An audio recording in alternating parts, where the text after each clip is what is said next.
We all have to. Yes.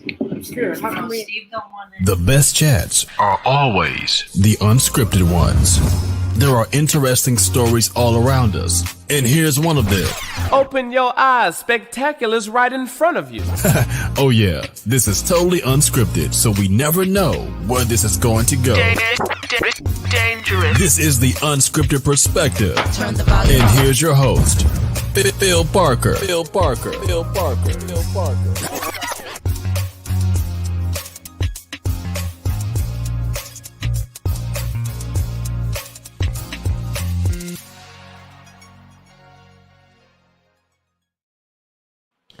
Well, we'll try that one again. Welcome to another Unscripted Perspective with me, your host, Philip Parker.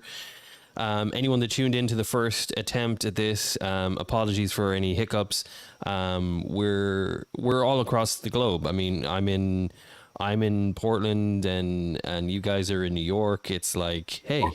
But I'm very, very lucky to be featuring the cast, including our esteemed friend and beloved Rachel Kane. Thank you for setting all this up for us. We got Rachel, Eric, Lisa, Steve. The movie is Enter Requiem. And we're going to learn all about this pretty quickly. But first of all, guys, welcome. Thank you for joining me. It's been a bit of an ad hoc evening where we decided we were going to do this and really celebrate your achievement of making the movie, first of all, and then its first screening is tomorrow. I'm being told. Is that the truth? So much fun. I mean, at the Kent Theater and running a special, $5, and you get a drink and a popcorn. Where else could you do that? We love the popcorn. You could probably do that at my house. Give me $5. But you know what? It's a really cool looking theater. It's like you'll love the theater. We have to send you like pictures and all that. We've been in that theater before, and it's great. It's like the old time movie house. Yeah, old school movie theater. Yep. Very awesome. I'm excited for you guys. I know how huge this is for you, Rachel. You were talking about it in our last podcast. We were just saying that before we went live, and I'm just super delighted to have you here. But let's kick this off. Eric, you're the director of this. Tell us a little bit about the production of this. Like, what kind of inspired you to? I mean, are you the writer, creator, or where did this all come from? Yeah, like almost like writer dreamer, because a lot of these things are like more intuition or like moments that come. Like I'll see something, I say I got to shoot that. But to be very specific, in 2011, I made Enter Requiem as a short, like a Twilight Zone, almost like a short Twilight Zone episode. And I liked it so much. I shot it during a retrograde, and I kind of believed because I did it during a Mercury retrograde that the film was going to be weird. You know, everybody was going to be off, and I was right. It's never been the same. It's a kind of it's a more dark film that I usually would do, but it's a dark film that I think contains a lot of like holes for lights that you can see through in the dark, as if you look at the curtains. You know what I mean? But there's a lot of comedy though too. There's a lot. Not to introduce everything he does, no matter what. I always make sure. It's always funny because Michael Musto is hysterical. hilarious. Michael Musto comes in. I'll always give him a script, but I'll always tell him whatever you want to say. You know, like, and he usually goes through the whole script and then he continues on his own. He comes up with some things that are just amazing and better. I'll take out whatever I had. You know what I mean? And Phil, I don't know do you know who Michael Musto is? No, I don't. Well, he's an interesting fellow because he's written for the New Yorker, the New York Times, the Village Voice. He was hanging out with Warhol. He was, I mean, this guy's like the fashion man. Everywhere, New York Times, Vogue, you see him there. The fashion shows, he's there all the time. But yet he's funky and crazy and like, you know, not like trendy at all. He's kind of anti-trendy, but that's why he's trendy. And he's good friends with Rachel. Very good. And Rachel introduced us. And I thought, let's get him apart. But I didn't know he'd like to act. And I found some old YouTube videos where he was like doing Shakespeare, running around the base of the World Trade Center. And I said, this guy wants to act. I said, we're going to give this guy some lines. So we gave him some lines. And sure enough, I don't know if it's a gift or whatever, but he can read a script and do it verbatim within like 5 minutes. He's very funny. Awesome. I love acting with him. And then we've got Apache. Apache was in the movie The Warriors. Yes. The head of the orphans. And Yes. he discovered me and brought me to New York in the first place. Yep. And put me on Streetwise Records. I mean, it's quite a story. And then years later said, you got to meet Eric. He makes these crazy films. Eric, you got to put crazy films. Okay. All right. Crazy. Kind of John Waters, but can be a little serious. So, Eric, because nobody's going to know a lot about this movie currently, because other than publications that I myself have looked up, there isn't really anything out just yet. Tell me a little bit about the movie itself, what it's centering around, kind of what inspired the story, just so anyone who wants to watch it kind of knows what they're walking into. Maybe not bringing their kids to it, or bringing someone who maybe won't enjoy it. Right. Well, it's quite simply a director's dating a girl from South America, and in New York, she's fairly new, so she's green to the area. And he explains to her, I'm going to go shoot tonight. Be careful when you get off the train. Don't walk down this block. It's unsavory. And she walks down this block and she's raped. So he is shooting at the time, and he gets the call that she's raped, and he drags his whole film crew out to go to the area, and he gets to that neighborhood, and the guy he thinks is the rapist, he says, tell so-and-so I'm going to kill him on film. So it becomes a movie about the director and his friends who shoot movies on the weekend that aspire to kill a rapist on film. I know that doesn't sound very funny, but somehow it does become funny. But also it deals with the important matter of Roe v. Wade being overturned. And that was another thing that made it so topical, because we do find out then later that the girl is pregnant. I won't give you the surprise ending of all the things that happened, but I'm the reporter that's covering the story, and I'm actually trying to give equal time to the rapist, because I don't know he's the rapist, but on the other hand... her character was modeled on Gail Weathers from Scream. That makes a lot of sense. Yeah, that makes a lot of sense. And she kind of puts me more on trial, the director, than the guy who possibly is the rapist. That's true. They put us on a show together to be interviewed. Awesome. So in short, Rachel's like curiosity that kills the cat. And I think the funny part about it too is it's the Lucinda Love show. It's like Lucinda. You have to see my TV commercial. We gotta send Phil that clip. Yeah, that TV commercial is very funny. Yeah, we made a TV show within the movie. Yes. So what I'm gonna do is I'm actually going to let's see here. There we go. Gotta play a clip, I think. Yay. Yeah. Slowly. We're gonna do that. Gotta show that clip of your son later. There we are. All right, here we go. Musto. Yeah, that's Michael Musto. Yeah. Because this happened at such a crucial time in what's going on in our city. If a person rapes, it doesn't matter where he comes from. He's a rapist. It doesn't matter how he grew up. There's millions of poor people that don't rape. You say the subway is safe, but we see you on your bicycle. No, I wanted to and all, but today is my cardio day every Tuesday, so vroom vroom, I'm on the bike. Roe v. Wade, the timing of this incident has really reminded people of what could happen. I'm like a gentle guy. I don't hurt nobody. I try to help people. Now, when you come out later from your show and you get off at the train, don't walk through 36. Oh my gosh, you're always like that. Don't worry, I'm a strong woman. I'm mujer de maíz. We can fight just as hard as men. I know you're a tough woman. Okay. I'm gonna go get these. Don't be mad. Stop in the name of the law!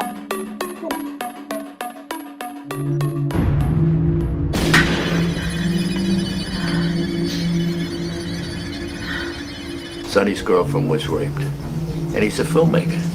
And I believe he's gonna try and create a snuff film. Shoot something that could mean something, not only to me, but for every fucking girl that's raped out there. Help me do it.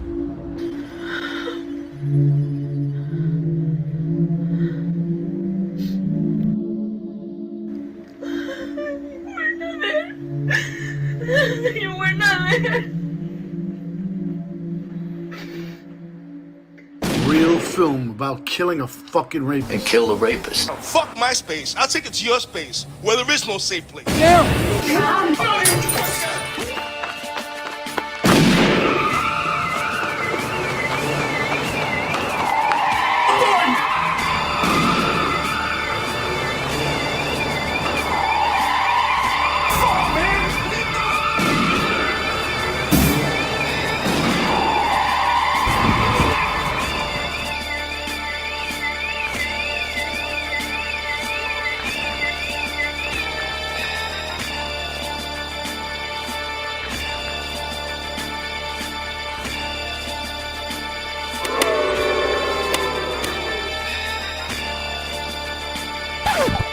Yo, man, I'm tired of dirty motherfuckers like you.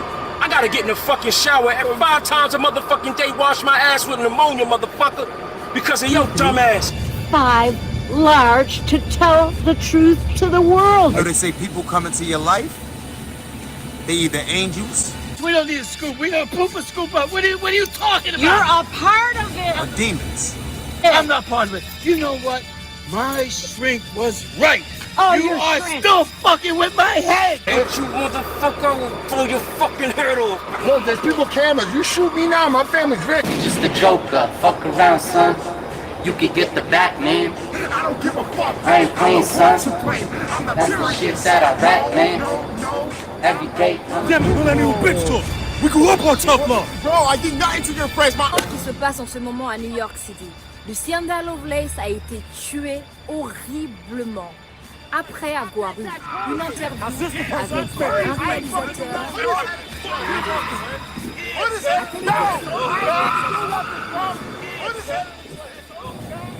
I'm the captain. You're just a bunch of seamen. Is that a woman's body?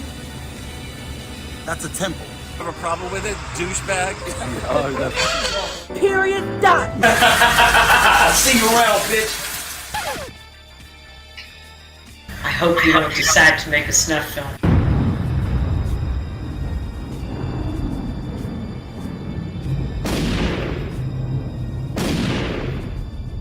I have to get some cardio. Mr. Mayor.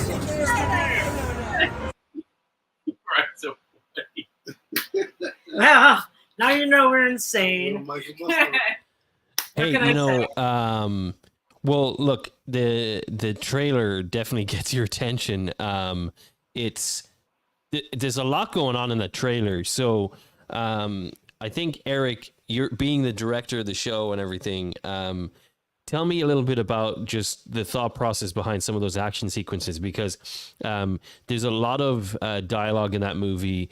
And one of the lines that you say in that trailer, because I've watched it a few times since Rachel sent it over to me, and one of those lines is, you know, I'm making a movie because I want to like pay tribute or dedicate it to anyone that's been raped, essentially.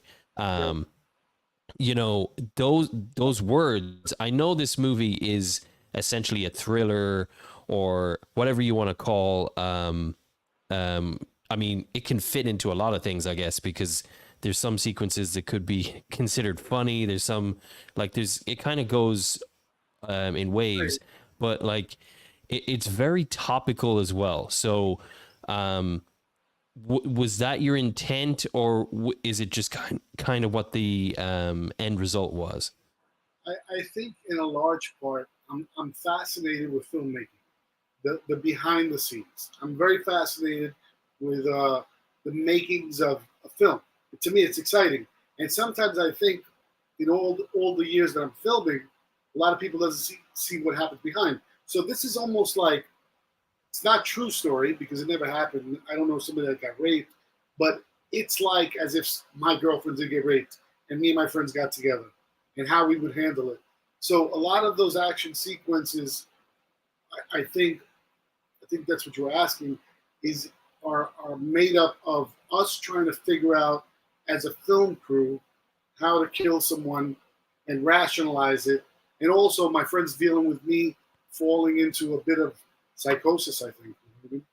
Right. You're topical all the time, though. I think sometimes he doesn't realize. Yeah. I went off topic a little. Because the rape Duke thing. of New York, yeah. all of his movies are kind of topical. I honestly just like the movie so much because I thought it's a personal nightmare trip that a man has to go through, and for some reason, instead of consoling his woman, he's almost upset that he can't be near her. So he decides if he kills the guy, he can get her back. You know, it's like that primitive thinking.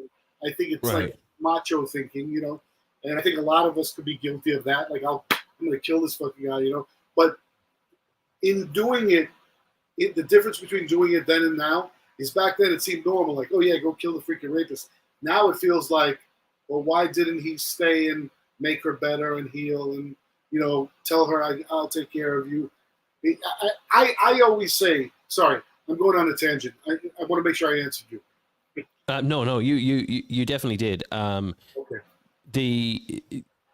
The topic itself is obviously something that everybody like. I mean, you bring anything like that into a conversation, and it draws people's attention in. The earliest screenings that we've done privately with just 3 or 4 people, I noticed the content of having to deal with a woman that's been hurt or raped or is deep, and it's deeper than regular movies. It's deeper than it's incredible that it was Lisa, right, that was playing that. What's that? Are you the who's playing Lisa, Lisa helps. No, Lisa helps on set production. She also acts in the film with her boyfriend Steve. And okay. They do everything. They act. No, I was gonna say she facial features kind of look similar to the actress there, so I was just oh, okay. No. That's not her. That's Carrie Onofre. That's her name, and she's a very good actress. She's a Guatemalan actress, and Guatemalan American actress. She plays the part very well. Like emotions are very evident. She carries everything really well. I want to acknowledge the first comment of the night. Chadrick R. Whitmire, my friend and another podcast guest. He actually has some stuff in common with you. His movie Malcolm has received some pretty high acclaim. It's been picked up by reveal.net.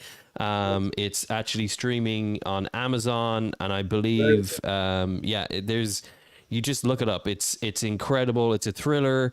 We got to look that up. I had Alex Havo on as well, and we talked about the production and everything. So if he's saying the trailer is great work, then that's coming from someone in the business. So thank you, Chadrick. That's awesome. For me, it's a whole bunch of soup. Like, I'm throwing a bunch of things together. And I really don't care in a trailer if people truly understand, because I think the idea is to interest people, not to make them understand. You don't want to give away the whole story. I totally get it. Yeah. If somebody goes just like, oh, I understand that trailer. Like this, what was that? You want to be able to go, what the fuck was going on there? Wait a minute. But they let the person try to figure it out. But a lot of times I think you do the surrealistic music video almost style. Yeah. But it's also very kind of surrealistic. Right. Like you hear a Nirvana song, like you'll hear a Nirvana song that week, and it'll be like, what's the name of that disease when you anthrax? No. I can't remember the word. You had it right. I think you got it right with anthrax. Nirvana. Okay, now I got to know. But anyway, you hear that song over and over, and your thoughts are like, I want to do a trailer with that song. When he gets mad, that would be good to have that song. Now everyone's googling. Now everyone's googling what you're talking about. I'm sure there's going to be comments flying. Aneurysm. Oh my gosh. And your son's favorite song is in the movie. Oh, okay. All right. Fair enough. Boardwalk song? Yeah, the one where you're all dancing and You're having gonna see that a at the blast. beginning of the movie. We're gonna send you a link, Phil, so you can watch it. You know, it's funny. It's funny.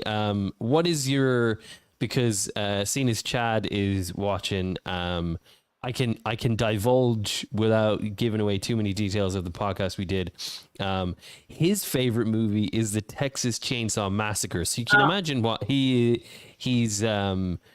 like making movies. I'm sure he's sitting there shaking his head right now. He's an amazing guy. He loves making horror movies. We love horror movies. I absolutely adore Malcolm as a movie. It's a great setup, but that's neither here nor there at this point. We're talking about you guys, but I want to see it now. Yeah, I'll send you the link after. That would be great. And also tell him Screaming Rachel is here. I make a great Scream diva in movies. he's probably watching. Her acting is impeccable. We can tell you a specific night, but we'll wait for it.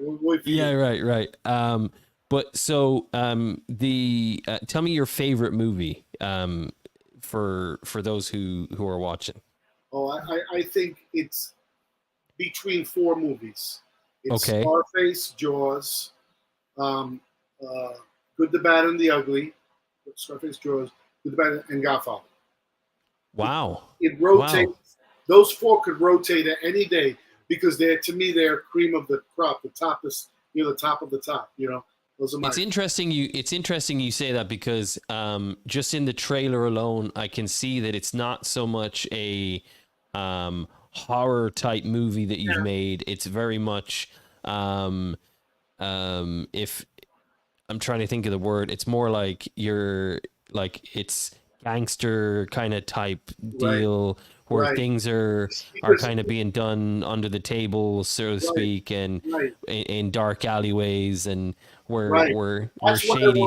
Yeah. He's very street. I mean, this is New York. I wanted to show that street. part of growing up. Yeah. With the friends that I had to deal with some people to act that it was very hard to, because we got to shoot in late nights and we got to push people to work. But I really wanted it to be authentic. Like you're looking like back on the neighborhood that we grew up, maybe in the 90s or 80s or 2000, around there. I wanted to try to show that. And I think we succeeded in pulling a lot of those details, rooftops and alleyways and basketball courts and, beers, drinking out of the 40 ounce, like things we really used to do. And you're always fights. in Coney Island. Yeah. I mean, he's a Coney and, Island freak. There's wars between blocks and stuff like that. So I kind of just wanted to show that. And the block, which was East 2nd Street, I think really became a character in the film. Because I would go there constantly, like as if the area was speaking to me. But I grew up there. So it's like going back to a Hollywood set of where you grew up. It's a weird thing. What was the most difficult part of the production, in your opinion? I mean, looking back at it, like what would you find the most difficult part? I can tell you right away. When I first started, everybody was coming off the COVID scenario. So whether you believed in COVID or you didn't believe in COVID, didn't matter. People got used to social distancing. They did. People got used to not getting off their couches. So now you say to somebody, come to shoot, you should see people like,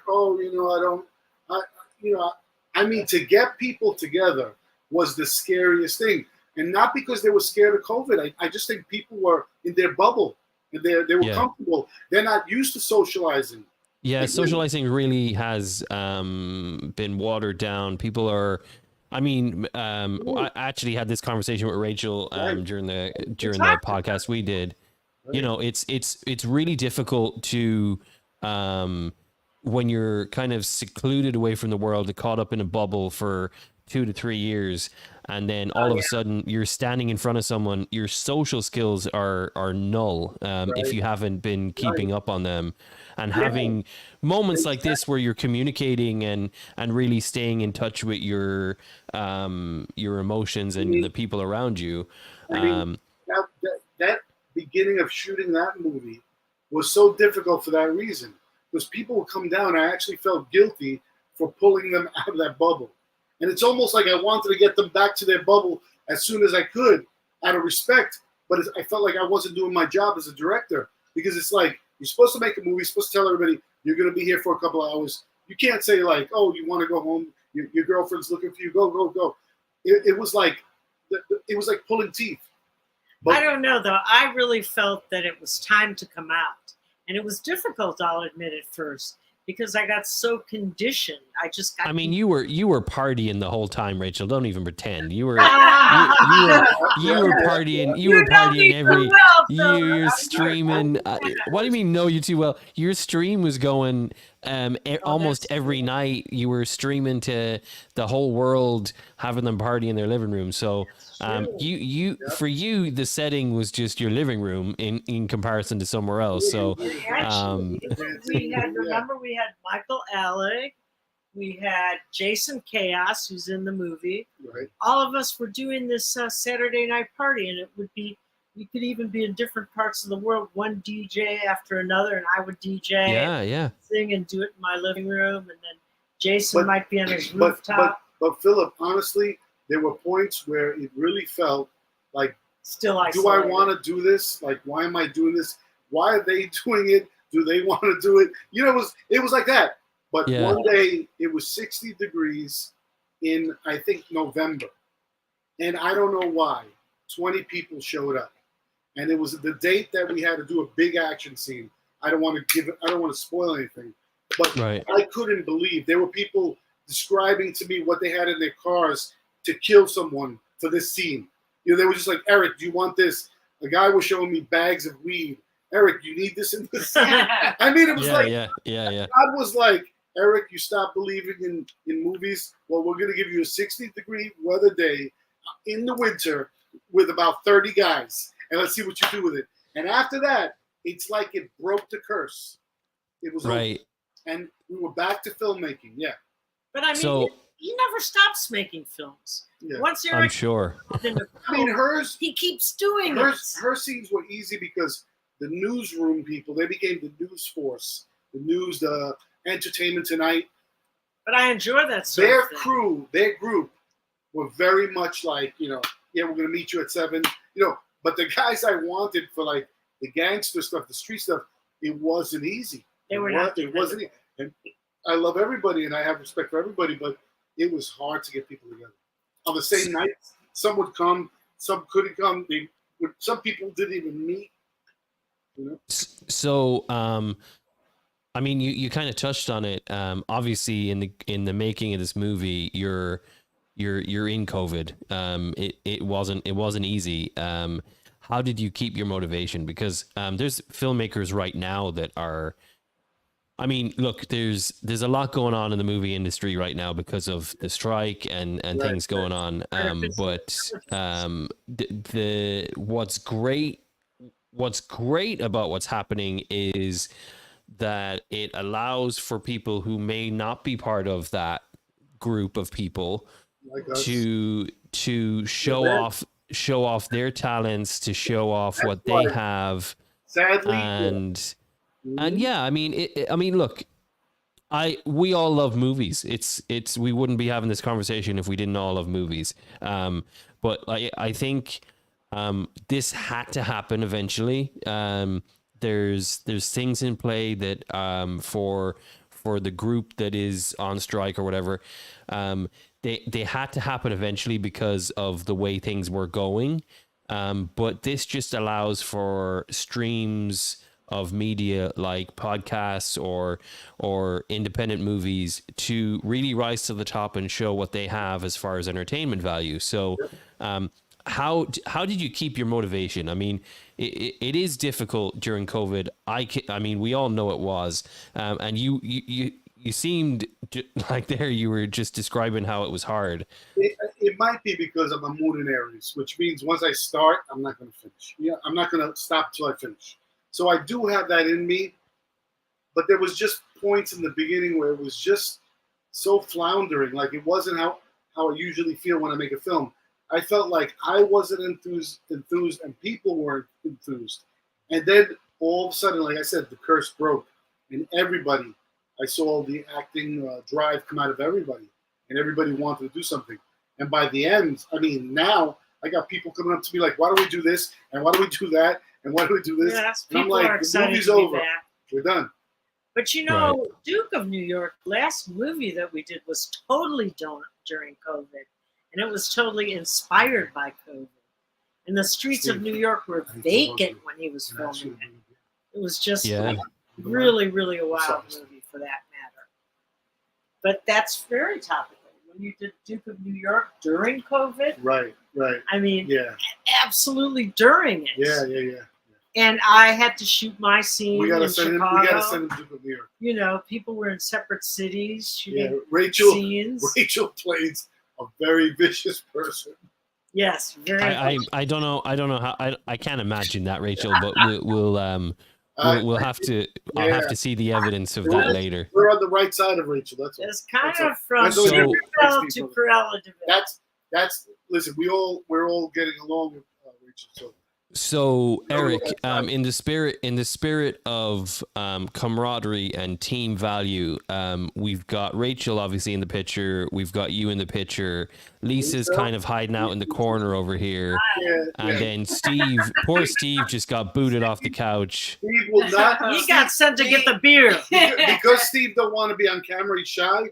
He's the beer distributor. Oh, okay, all right, okay. In the film. So tell me. Steve, he acts in the movie? Yes. Yeah. Okay. That's good. And he's very funny. I'll send you a scene with him and Lisa, his girlfriend. He and Lisa are very funny in it. Steve, obviously you're handing people beers. I know you're camera shy, but you're not that camera shy. You're being in a movie, bro. Come on. I mean, he was in the movie. So Lisa, let's get you in on this. You were part of this production. What's no pressure or anything. What is Eric like to work with as a director? I mean, he's a pretty cool guy to direct with, you know. I mean, I like him as a friend. Okay.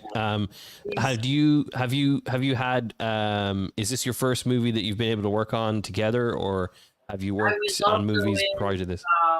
Duke of New York as well. Oh, okay. So are these the first two movies you've actually worked on total, or okay, cool. And tell me workflow and everything wise, directors can be pretty hard to pin down, I suppose. What would you say are his best traits as a director? Because there's going to be people who are watching right now that are like, okay, this guy sounds really cool, he's chill, he's wearing a cool jacket, he's drinking beer, he's not worried about it. But like, what does he like to work for? Like, what's his process like? Because I love watching movies, but we always hear about Steven Spielberg and all these big directors that just exude this confidence, and even at the worst of times, you can kind of look to them for direction. What's he got that makes you feel like you got the right person behind you? I mean, I think it's pretty simple when he tells me like a line. He's like, just be yourself and just do you. Pretty much. Yeah. I think he's like into method acting. Yeah. Right? Yeah, I like it's very method, and actually I studied that a lot in New York, and it's sort of sense memory work and relaxation, and just instead of indicating, you're acting. Acting is not indicating. Remember that? Right. No, sometimes that's one of the most interesting facets, because what Lisa's saying, and what you're saying to Lisa never worked on films, but it's very easy for Lisa to act in my film. Like, she doesn't panic. You know what I mean? I think if it was someone else, Yeah. come on, say the line again. Come on, what are you doing? It could mess you up. You know. Also, you don't want to do it. Right, But- right, and that was the purpose of my question, because you seem like a cool guy, Eric, obviously, but you're sitting on a couch with a beer in your hand, so it's a little bit different of a setting. And for that matter, you're complaining about the beer as well, so it's like you're like, it's frozen. Like, what are we doing with this frozen beer? I'm trading you. I like the frozen so he's You know what it pretty is? Roy's chill. a guy. She won't say she wants a beer. She won't say it. I don't know why. But what I'm getting at, All right, sorry. what I'm getting at is that you're a pretty chill guy. But it's knowing about what you're like on set, and kind of, and that's where I was going with that question. Yeah, Steve could tell you. Steve could tell you. No, pretty Come much. on, Steve. There we go. He's not chill. He wants a direct. He has a vision and he wants it fulfilled. Nice. See that? I appreciate that, and thank you for coming on camera. I know that. But that's a big deal. I just got to give Steve a Now we compliment. get off camera. No, I give Cool. Steve a So compliment. we got Steve on camera. That's a big deal for me. I feel like Steve trusts me a little bit. After a couple of drinks, Steve gets on camera. There's Steve. So Steve, hey, now that we got you on camera, not to put you on the spot or anything, but as far as acting goes, you've worked with this amazing director. He's a pretty cool dude. He's drinking beer and chillaxing over there. But what about the movie really attracted you to the role? What was it about the movie that you kind of said, look, this is a project I want to be part of? It's definitely a topic that hits home. Everybody knows this topic, so it's definitely interesting. Yeah, I mean, the topic itself is it kind of cuts to the bone as soon as you mention it to anybody. They shy away from it, actually. Yeah, I mean, well, look, it is one of those topics that unfortunately not a lot of people want to talk about. But you know, while it is a huge topic in this movie, I think what I alluded to earlier when Eric's line in there is that I'm making this movie for everyone that's ever been raped ever. It's a big line to say, but it resonates through that trailer. Like if you watch that trailer over and over and over again, it really just fills that trailer. There's a lot that happens in that trailer, but that one line for me, that it's a pretty long trailer. You get a good feel for the movie, and that line just echoes in my head as I'm watching it the whole time. So yeah, I think for people who are watching this, you know, that's going to be something that kind of resonates with them, and maybe is the reason why they go and watch it as well, because the topic itself, much like the movie that is going crazy right now in the box office. I'm trying to remember the name of the movie. It's Barbie and Oppenheimer. Barbie and Oppenheimer. No. Hold on. Let me look this up. This is really unscripted, guys. Thanks for hanging in there with me. But that's cool. We get to like do all these things. Like, how can we put all of us on? If we get closer together. Yeah, you know, Steve could sit on Eric's lap. That'd be fun. Well, he's got a girlfriend, so hold on. Sit on your girlfriend's lap. Yeah. We should all be able to fit on you somewhere. Steve just pooped it. Come on, Steve. Hey, wait, if I move over this way and you move over this way, and you move over this way, Lisa. I'm good. Come on, Steve. Here, I can move over even more. It's perfect. So the movie I'm talking about is Sound of Freedom with Jim Caviezel. Oh yeah. That's the movie. So I mean that movie itself, there's a lot of controversy about it. There's a lot of people who said that people were trying to keep it off the books. It's a big deal for that topic and the history behind that topic, which is, you know, human trafficking and all that stuff. You know, it's a big deal, and so rape is the same kind of topic. It's something that while there's not as much controversy as Sound of Freedom maybe, it's still a topic that people are very sensitive about, and if it's dealt with in an insensitive way, you're going to hear about it. But was that something that worried you a little bit when you were making the movie? Not at all, because if I could just say to myself, like in my own mind, that if a woman was raped and a guy wants to kill the rapist for her and teams up with a bunch of people to kill the rapist, I think it's not, I don't want to say it's an honor. What I'm trying to say is it's probably the best thing you could do for this woman. By, you know, taking this guy and killing him and saying, look, that guy that did that to you, he's not here no more. I mean, it's not right and it's not moral, but that's what I thought. I think it's an homage to a rape victim. Well, look at what Smiley called it. Smiley called it street vengeance. Street justice. Right? Street justice, that's it. Yeah. Street justice. Yeah. And that's what it was about. Yeah, like we're falling into that vigilante. Bernard Goetz, you know, Charles Bronson. We're going into that area.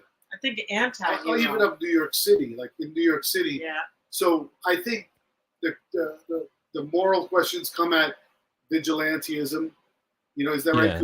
The rape, I don't spend much time glorifying that in the movie. No time. You know, it happens. That's it. Right. I don't want to stay there too long. It's just the aftermath that that changes the whole film, because from there it's a different tempo. It was lovey-dovey and everything was beautiful. You know, it's like Samsara. You know. Yeah, yeah. So what are your aspirations for this movie? What do you hope happens? Tomorrow's a big day, so it's the first screening of the movie for those who've been paying attention, and for those who haven't been paying attention probably as well. The screening is tomorrow. What do you hope happens tomorrow? I mean, what's the goal for this movie? I mean, we want to get the word out that we make films, that we want to get the word out on the story. I mean, hopefully somebody comes along and says, you know, I want to buy this from you. I want a piece of it, or I want to put it over here. Because on our own, we can handle getting onto Amazon. Tubi. Tubi kind of thing. And stuff like that. But I think the goal is recognition in filmmaking. Mm-hmm. You know, because there are other camps of Brooklyn filmmakers and New York filmmakers that, you know, we want to stay competitive. But the funniest thing is, we're doing it with an iPhone. You know what I mean? We're not. You know, I did have professional scenes shot by Martina Meal and by Antonio Serrata, very good camera people. But you know, scheduling conflicts and stuff like that, it makes it hard for them to always just be available, and I don't pay. So sometimes I just brandished my iPhone 14 Pro Max cinematic 4K bokeh effect, and boom, and that's it. And that was the biggest beauty about it, because you are going up against people with trailers and trucks and filament, and I don't know what the fuck they're doing. I really don't know what they're doing. Cranes and lifting and ghosting. You know, to me, I look at the camera with my eye and I see the scene or not. There's a whole other process that I don't understand about. Like somebody could read a book on how to have sex, or somebody could just have sex. That's how I look at filmmaking. I compare his filmmaking to our house breakdancing or whatever. You know, breakdancing with a instruction book. You know what, Eric, you should be an ad. You should be in an ad for New York. Like that's what it should be. Like legit. Like if the world is watching, which it is, I have viewers in Ireland, in England, in Scotland. I have a few in Tokyo. Some people have not even been to New York. Some people haven't even been. He's the other guy in New York.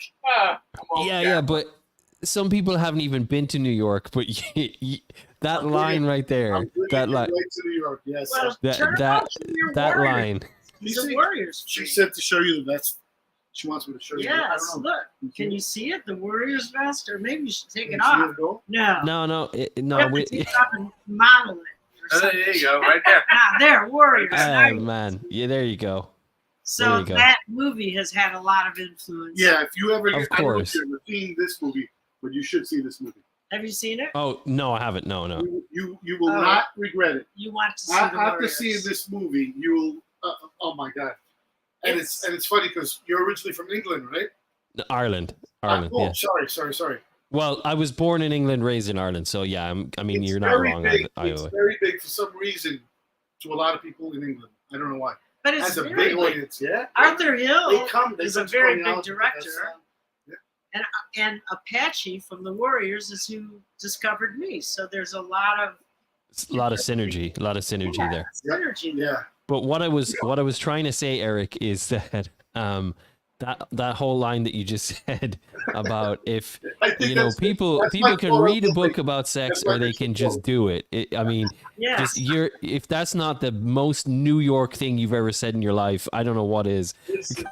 I watch people think about things so long before they do it, and I get fatigued looking at them go through their processes. It's like I remember one time I was in a party, right? I'm in a party, and I'm walking through the different rooms, and I walk in one room, and there's a guy named Vec with a girl, and he's sitting there talking to her, and I'm looking at him like, okay, he's gonna get her.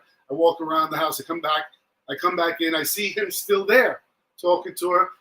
I said to him, yo, Vec, get busy. And I turn off the lights. And a relationship started.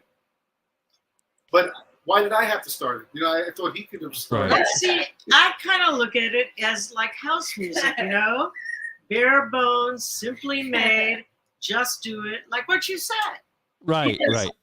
That's the whole thing. I mean, I know so many people that have said, I'm going to record a song, I'm going to make a movie, I'm going to write a book.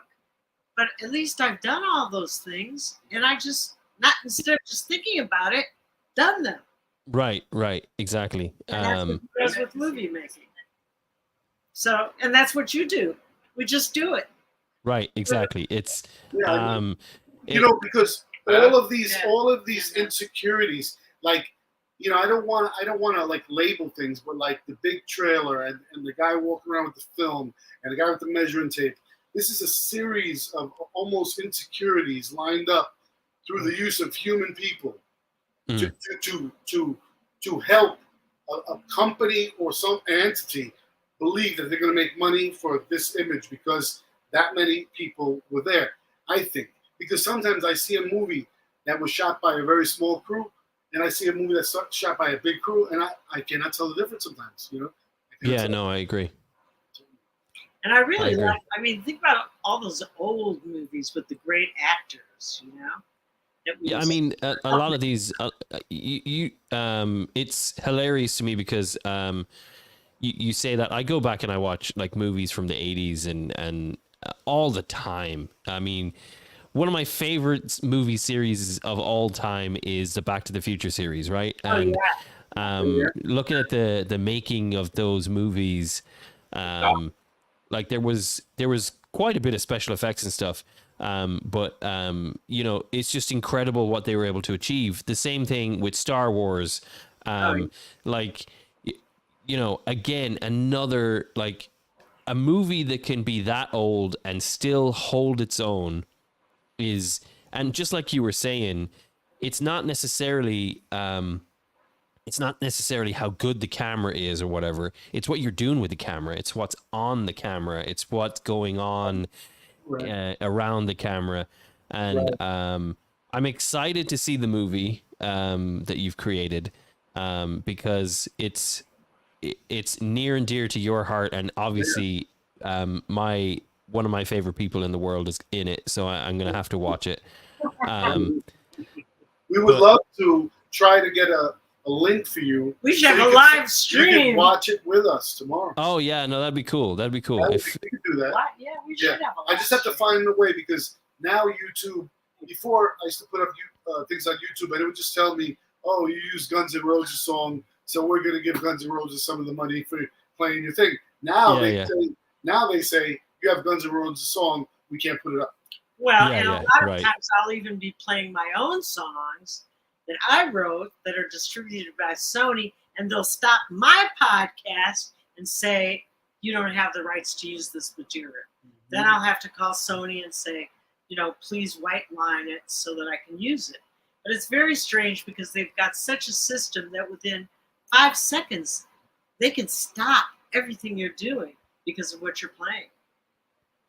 Yeah, well, I don't know. I just create. I don't worry about that shit because viewers will find their way to watch it in the end. I put it on everything, so once this is finished, people can rewatch this on YouTube. It'll be on Spotify because Spotify actually allows you to watch videos as well now.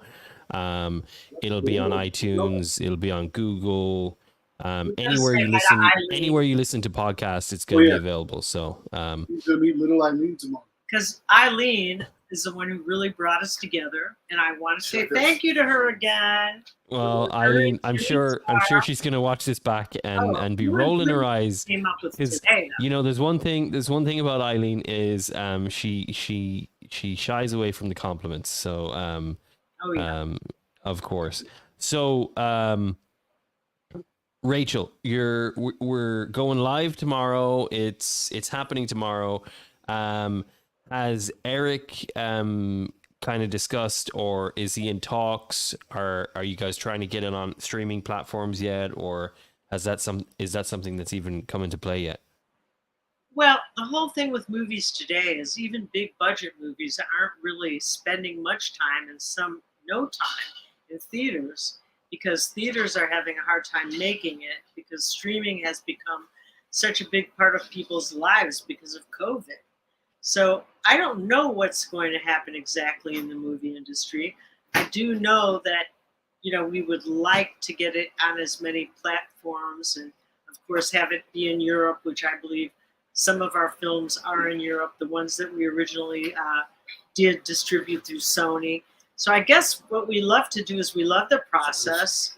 We want people to see our visions, and we're hoping that soon we can be in many more people's homes and many more people's cars and wherever they want to watch. It's like you keep knocking and maybe you get in. Otherwise, we just keep knocking. It's okay. I mean, I realize I like doing it. I probably would do it anyway. I have fun with my friends, right? We have a bunch of fun when we're doing it. These guys, they had nothing to do with film before, but they love it. Nothing. They have a good time. And I really Steve sometimes will do lighting. He'll help me format a disc. He'll help me expand my computer, my memory. You know what I mean? I say I got to shoot somebody, he'll hold the camera.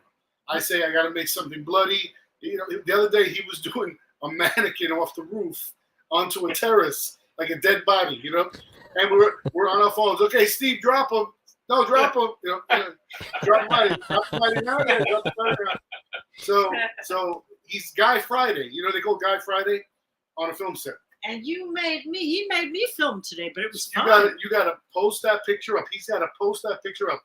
If you see her Facebook, I took this picture on purpose because I made Rachel lay sit on the ground. Yeah, and I explained the dirty alley without damaging the movie. Her camera position is a POV of a current actor in a predicament. In a predicament. So she has to be laying down. Can't be squatting. Can't be like low. Right. And once she got on the floor, I said, "We got to take a picture of this because this is film history." I don't think she's had to shoot for us at all. Ever. No, not for his films. But I've always liked shooting. And as a matter of fact, this documentary that I'm doing with Hillary Clinton's company, Searchlight, they just got in touch with me this week, and they're coming to Chicago to go through my archives. Awesome. Week. Well, so now you've got the bug. I don't think you're going to stay off camera now, but no, I love it. And also, yesterday I did. There's a channel in France called Arte, A-R-T-E. Yes. Yeah. Have you heard of that one? Yeah. And they have some really nice shows. And there's a travel show that came to Chicago to talk to me specifically about house music. And so I talked about house music in the movie and the house music in the movie and just the general scene of it all. Rachel is a very good actress. Really. Thank you. Can I tell her about the time that you were sick and you came to Oh my God. Yes, you could tell Should them. I tell him or you tell him? Well, I guess I could tell it better because it happened to me. Right. But there's this one scene where before I got there, I told him, Eric, I'm so sick. I don't know if I can make it. The scene. But, because I was starting to feel really sick, right?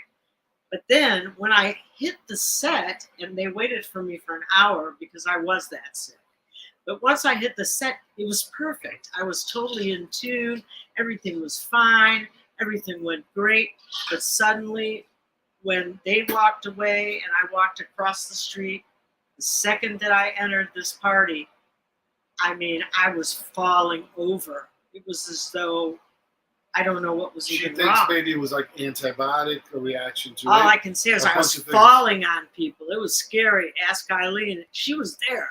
And I mean, then after the party, my whole body became like red with welts, everything. But it's amazing because when it came to her scene, it was perfect. She was perfect. And she actually was better than usual. She told me, it was I can't really breathe. Crazy. I feel dizzy. Eric, you're stepping on dangerous ground there, my friend. Just be careful there. What? She was better than usual. Okay, hold on there. Hit the brakes. hit the brakes there, Eric. Hit the brakes. That's one of those things that when you're talking in a group that someone didn't hear, but you just told on me. Yeah. I caught it. No. She was better. Like, usually she likes to prepare a lot. This time, there was zero preparation, and she was on point. And, I mean, it was amazing because, I was waiting for her so long, I was a little upset. So it was like an hour and 15 minutes. I'm never and when late. she came, I was like, let's go. Let's go. So, Eric, they don't know what I had. They don't know what it was. They suspect it might have been because of when New York had the terrible air, remember? When the sky orange. I was there the day after, and the best thing that the doctor could say, because I had a temperature and all that, was that it was probably that. But they really don't know. But anyway. Well, we'll never know. All we know is that you were better than usual. So that's all that matters. Wait, don't say that anymore. So Eric, you're in the limelight, my friend, and I appreciate you sharing all your thoughts, how this came about and everything. You've created a movie. It's going live tomorrow. What's next for you? Have you already kind of figured out what the next plan is? Have you got another movie in you? What's?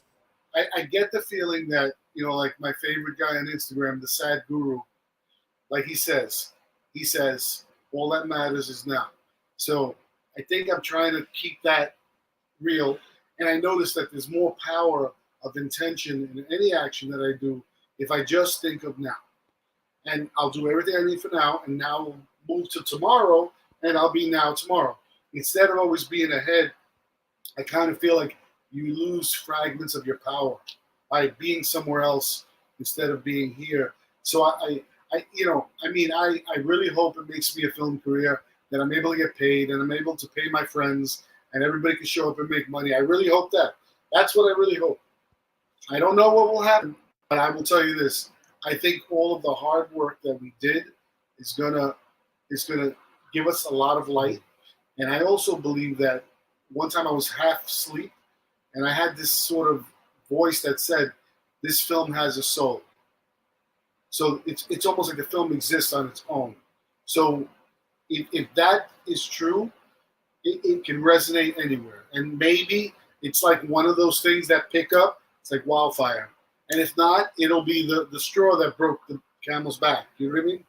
Yeah, well, you never really know. Look at all the things that happened to tracks. I mean, we made records that people thought would go nowhere, and they just changed the world. So, like Nile Rodgers said something about when a hit is a hit, it's like timing, good song, like about 4 things have to happen at the same time. So I say we just got to keep making the work. She sings beautifully. She knows how to promote. She knows how to act. They know how to work on set. I think I know how to direct. and we keep going until we keep knocking on the door. And maybe one day, someone with big money or someone comes along and says, "Hey, you're good enough. Let's go." Because right now, work. We have right now the budget is, it's like already 6 films. 6 films, and we've been on Fox News. All kinds of people have covered We're us. like famous in our own world. We're infamous. Well, what I say to you, Eric, and hopefully this is some words of inspiration, is some of the best movies of all time, cult movies, were panned by the critics, and Yes. everyone was told that they were awful. And all these critics, I want to meet these people actually. If there's critics watching this podcast right now, I'd love to have you as a guest, any of you, just to find out what your thought process is and just figure out why we're all critics. Why do you get to dictate what happens with a movie? I was watching something about that recently, and it said that these people can actually wind up rationalizing how to be unhappy. And I believe that. Makes sense. I believe that. Frozen forever. So that's why I'll never take on that position ever. And sometimes when I think about critiquing something, I think about, no, I don't want to be that person. I'd rather go through something and say, that experience was good or it wasn't. But I don't want to go, why? If they did this, I don't. Yeah. We should probably Eileen's latest scoop, though. Do you want Eileen's latest scoop? Oh, man. Because it's something really wild. Little Mel. Go on then. What? Okay, now you have been hearing about the controversy between Melly Mel and Eminem. Have you heard about that? No, I haven't. But I'm funny. For some viral. weird reason, I feel like I'm going to find that out really quickly. But it's viral. It's a huge, huge beef. And it was kind of a racial thing, too, which is good. But anyway, what happened was Melly Mel really got himself in hot water. It's the 50th anniversary of hip-hop. He got into a beef with Eminem. Eminem just kind of like slaughtered him. He tried to come back and slaughter Eminem, but everybody was like, Mel, you better retire. You better do this. And I still think Melly Mel's one of the greats because I love the message. I love White Lives. I love a lot of his music. So what happened was, a couple of Eileen's clients had heard about this, and Eileen knows Melly Mel's a good friend, and he's been in some of our films, by the way. So she said, Randy and Jackie DeShannon have a song, and, we want you to get us a rapper, and we know you're very good friends with Melly Mel, and he's trending now in a negative way, and we've got a positive song called Everything is Possible, and when Melly Mel heard the song, I said, Mel, you could turn it all around. You could turn around this terrible disaster. Because really, he was painted as a racist. I mean, it was like a big deal. It's everywhere, everywhere, everywhere. But now I think he can turn it all around. And this song this happened today. And in fact, when I told Page Six, they were like, so you're broadcasting it live before Page Six prints it. In other words. Well, there you go. You heard it here first. It's another first for the Unscripted Perspective. It's a real yeah. Well, to be honest with you, the whole hip hop, it's not what we're talking about tonight, but the whole hip hop thing, the disses and everything, it's only for entertainment value. And sometimes much like wrestling, sometimes things get, it just goes a little too far. And, when I've been fortunate enough to have quite a few rappers on the show. I'm very lucky to have made good friends with Tony Mercedes, who I know you are familiar with and friends with, and his daughter is an amazing rapper. And I think the reality of it now is that rappers are no longer rappers in quotation marks. They're artists, and they can create whatever they want to create. And the disses are a byproduct of old style hip hop, and it's an aggression that sometimes isn't necessary. So stuff happens. People, you know what? It goes back to that old saying, all publicity is good publicity. So at the end of the day, Melly Mel and Eminem are on the front page news. They are. Their names are plastered, whether it's negative or not. everyone's going to be like, what is going on? Okay, Melly Mel. Okay, let's listen to his stuff. Oh, well, we know Eminem stuff. Let's keep listening to Melly Mel. Like it's just going to happen. So, while I'm sure there's a lot of stuff that's going to happen around that. Melly Mel loved the song. Melly Mel loved Randy Edelman's song. And Randy, I know you've had him. Oh yeah. I haven't had him yet. Schedule conflicts and everything, but we are planning something. But not quite yet. Not quite yet. But it was amazing because to him get that enthusiastic about something and say, Rachel, wow, I didn't know what you were getting me into. This is great. This is a hit. I can turn this into something. This can change things.